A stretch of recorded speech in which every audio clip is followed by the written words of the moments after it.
আত্মীয়তার সম্পর্ক ছিন্নকারী ওই ব্যক্তি দুনিয়াতে শাস্তি পাবে। আমাদের সমাজে অনেক মানুষ আছে আত্মীয় স্বজনের কোনো খবরই নেয় না। একটু টাকাওয়ালা পয়সাওয়ালা হয়েছে, কুমিল্লা শহরে থাকে, ঢাকায় থাকে, আত্মীয় স্বজনের খবর নেয় না।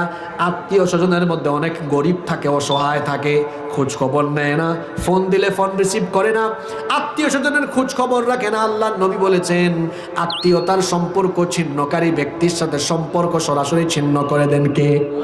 ওই ব্যক্তি জান্নাতের গন্ধও পাবে না। আল্লাহর নবী আরো বলেছেন মা মিন যামবিন আহরা আন ইউআজ্জিলাল্লাহু লিসাহিবিহিল উকুবাতা ফিদ দুনিয়া মা মা ইয়াদখিরু লাহু ফিল আখিরাতি মিন। এরকম সমস্যা হতেই পারে। বাংলাদেশে কি এই সমস্যা নতুন না পুরাতন?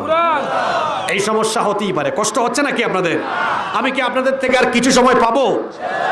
আওয়াজ তো ছোট হলো, কিছু সময় পাবো। আল্লাহর নবী বলছেন দুনিয়াতে আল্লাহর সাথে সীমা লঙ্ঘন এবং আত্মীয়তার সম্পর্ক ছিন্ন করার চাইতে জঘন্য আর কোনো গুনাহ নাই। কারণ এই গুনাহ করলে পরে দুনিয়াতে দ্রুত গতিতে তাকে শাস্তি দেওয়া আরম্ভ করেন কে?